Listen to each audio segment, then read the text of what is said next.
नमस्कार प्यारे विद्यार्थियों, सभी का स्वागत है। आज की इस क्लास में हम बात कर रहे हैं फिटर थ्योरी फर्स्ट ईयर के इम्पोर्टेंट क्वेश्चन के बारे में। तो जैसा कि हमें पता है, आज से आईटीआई के जो सीबीटी एग्ज़ाम है वो भी शुरू हो चुके हैं।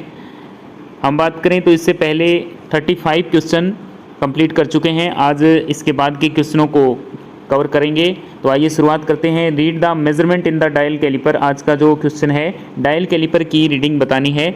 यहाँ पे सबसे पहले अगर हम बात करें तो जो डायल कैलिपर होता है, डायल कैलिपर उसका लिस्ट काउंट कितना होता है ये हमें ध्यान होना चाहिए।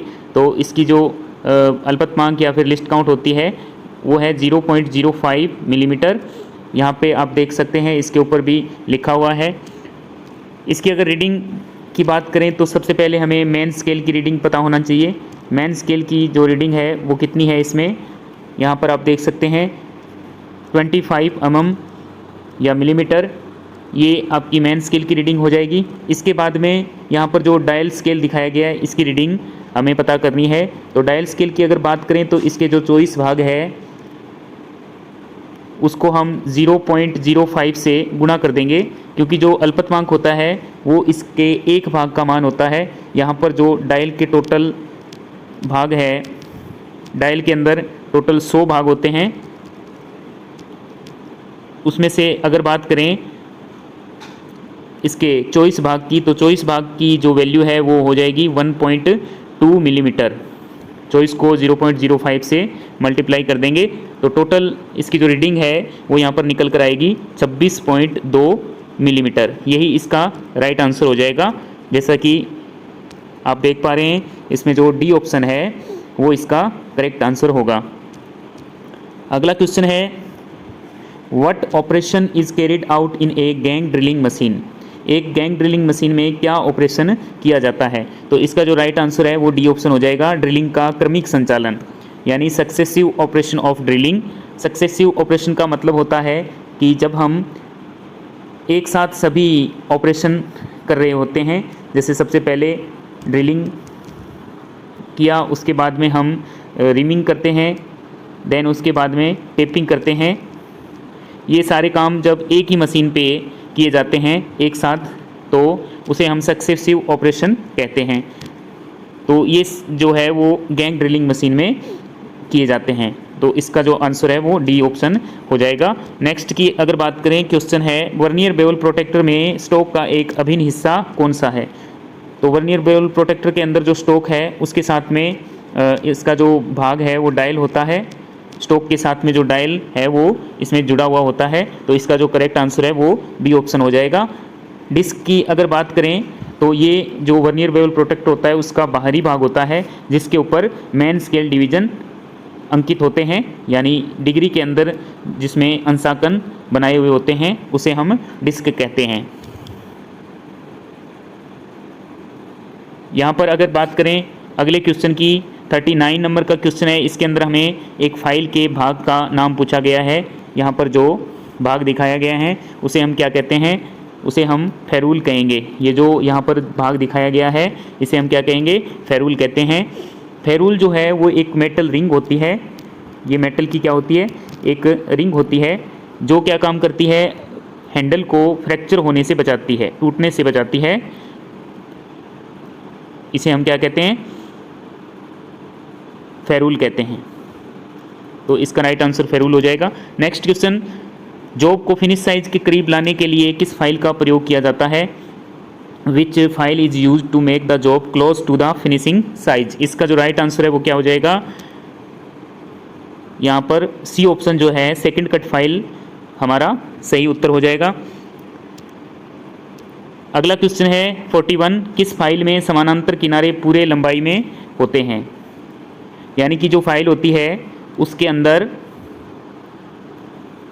जो एज है वो क्या होते हैं, पूरी लंबाई के अंदर पैरेलल होते हैं। वो कौन सी फाइल हो जाएगी, उसे हम क्या कहेंगे, हैंड फाइल कहेंगे। ए ऑप्शन इसका करेक्ट आंसर होगा। और यदि इसके अंदर हम बात करें, अगर एज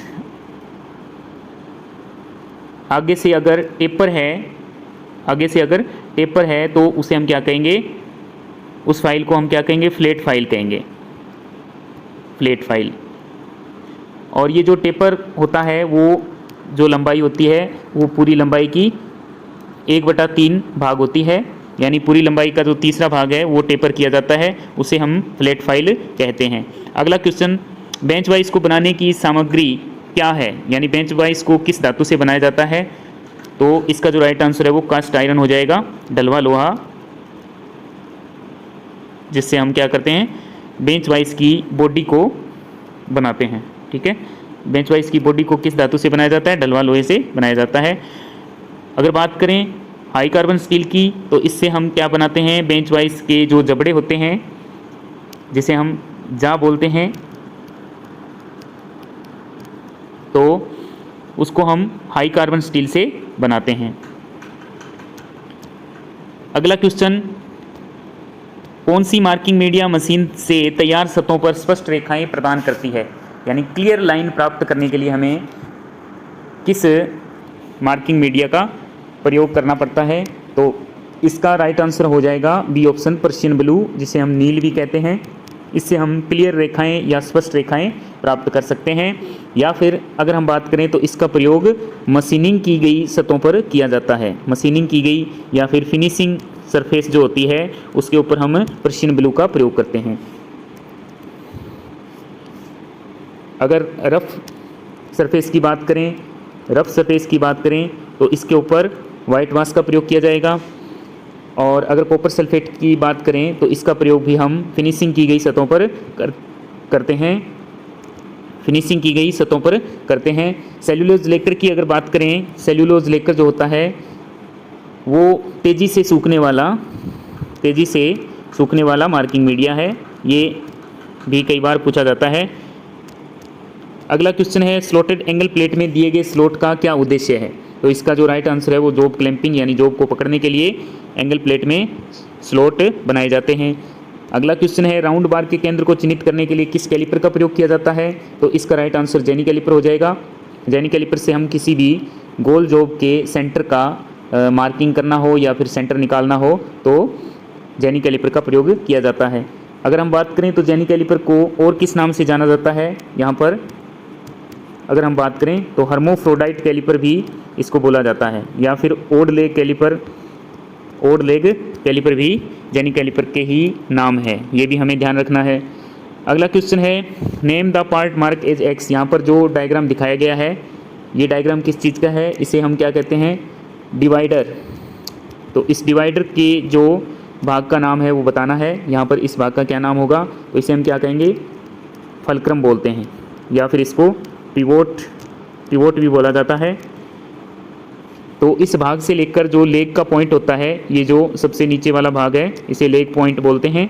इसके बीच की जो दूरी है वो डिवाइडर का क्या कहलाती है, साइज कहलाती है, यानी यहाँ से हम इसका साइज निकालते हैं, ये भी हमें ध्यान रखना है। अगर हम बात करें तो यहाँ पर जो ये सबसे ऊपर वाला भाग है इसे हम क्या कहेंगे, इसे हम लेग बोलते हैं, इसे हम क्या बोलते हैं, पेग बोलते हैं, जो बी ऑप्शन है, बी ऑप्शन में दिखाया गया है। और अगर हम बात करें नेक्स्ट ऑप्शन की, नेक्स्ट ऑप्शन जो इसमें दिखाया गया है फलक्रम, वो यहाँ पर इसका राइट आंसर हो जाएगा डी ऑप्शन, इसका सही उत्तर है। अगला क्वेश्चन है, इस कोणीय मापक यंत्र का नाम बताइए। यहाँ पर जो डायग्राम में एक जो मापक यंत्र दिखाया गया है, सबसे पहले ये किस प्रकार का मेजरिंग टूल है, तो ये एक प्रकार का एंगुलर मेजरिंग इंस्ट्रूमेंट है। और अगर हम बात करें तो इसे क्या कहेंगे, इसका ऑप्शन हो जाएगा आपका सी ऑप्शन, इसका राइट आंसर होगा। यूनिवर्सल बेवल गेज इसको बोला जाता है, यानी इसके अंदर टोटल कितने ब्लेड है ये भी आपको ध्यान रखना है। इसके अंदर यहाँ पर जैसे आप देख पा रहे हैं टोटल 3 ब्लेड दिखाए गए हैं। बेवल गेज की अगर बात करें तो इसके अंदर ये 2 ही ब्लेड होते हैं, ये भी आपको ध्यान रखना है।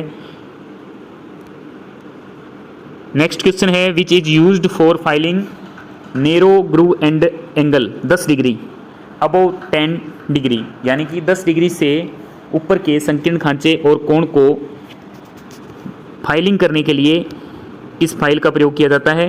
तो राइट आंसर हो जाएगा आपका D option, knife edge file. अगर हम बात करें 60 डिग्री से ऊपर अगर हम फाइलिंग करनी है हमें, तो किस प्रकार की फाइल का प्रयोग किया जाएगा? तो इसका राइट आंसर क्या हो जाएगा? ट्रायंगुलर फाइल जो होती है वो 60 डिग्री से ऊपर के कोण को रेतने के लिए प्रयोग की जाती है। यहाँ पे हमें 10 डिग्री का पूछा गया है, तो इसका right answer knife edge file हो जाएगा। अगला क्वेश्चन है, name the defect that causes the metal chips to clog between the teeth of file. यानी कि जब धातु के चिप्स फाइल के दांतों के बीच फंस जाते हैं तो उस दोष को हम क्या कहते हैं? तो इसका राइट आंसर क्या हो जाएगा? बी ऑप्शन हो जाएगा, फाइल की पिनिंग कहलाता है। इसे हम क्या कहेंगे? फाइल की पिनिंग। वहीं अगर यही चीज़ अगर ग्राइंडिंग व्हील में होती है, ग्राइंडिंग व्हील के जो टीथ होते हैं उसके अंदर अगर धातु के कण फंस जाते हैं तो उसे हम क्या बोलते हैं? उसे हम क्या बोलते हैं? आपको याद रखना है, उसे हम लोडिंग बोलते हैं, ठीक है ना। लेकिन फाइल के केस में उसे हम क्या बोलेंगे? पिनिंग बोलेंगे।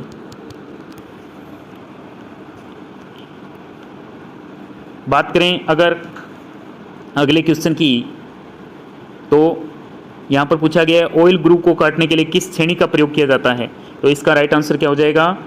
इसका राइट आंसर आपका क्या हो जाएगा? C option, half round knows chisel, यानी अर्धवृत्ताकार जो छेनी होती है उसका प्रयोग हम ऑयल ग्रू काटने के लिए करते हैं।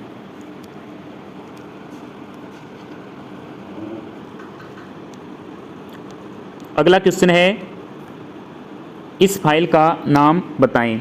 यहाँ पे जो डायग्राम में फाइल दिखाई गई है इसे हम क्या बोलते हैं? ये एक प्रकार की स्पेशल फाइल होती है, स्पेशल फाइल, और इसे हम क्या बोलेंगे? बी ऑप्शन इसका करेक्ट हो जाएगा, रिफलर फाइल बोलते हैं। तो ये आपको ध्यान रखना है। इसका जो प्रयोग है वो कहाँ पे किया जाता है? इसका प्रयोग हम सिल्वर स्मिथी वर्क में करते हैं, सिल्वर स्मिथी वर्क। या फिर अगर हम बात करें तो डाई सिंकिंग एवं नक्काशी कार्य में भी इस फाइल का प्रयोग किया जाता है, ये भी आपको याद रखना है। तो अगर हमें silver smithy work, die sinking और नक्काशी कार्य में किस फाइल का प्रयोग किया जाता है, तो आपको इसमें ध्यान रखना है, रिफलर फाइल करेक्ट आंसर होगा। अगला क्वेश्चन है, अगर हम बात करें तो what is the name of vice, इस वाइस का नाम बताना है। तो इस वाइस को हम क्या कहते हैं? ए ऑप्शन करेक्ट हो जाएगा, पिन वाइस इसको बोला जाता है। इसका प्रयोग हम छोटे व्यास के जॉब को पकड़ने के लिए करते हैं, छोटे व्यास के जॉब को पकड़ने के लिए करते हैं।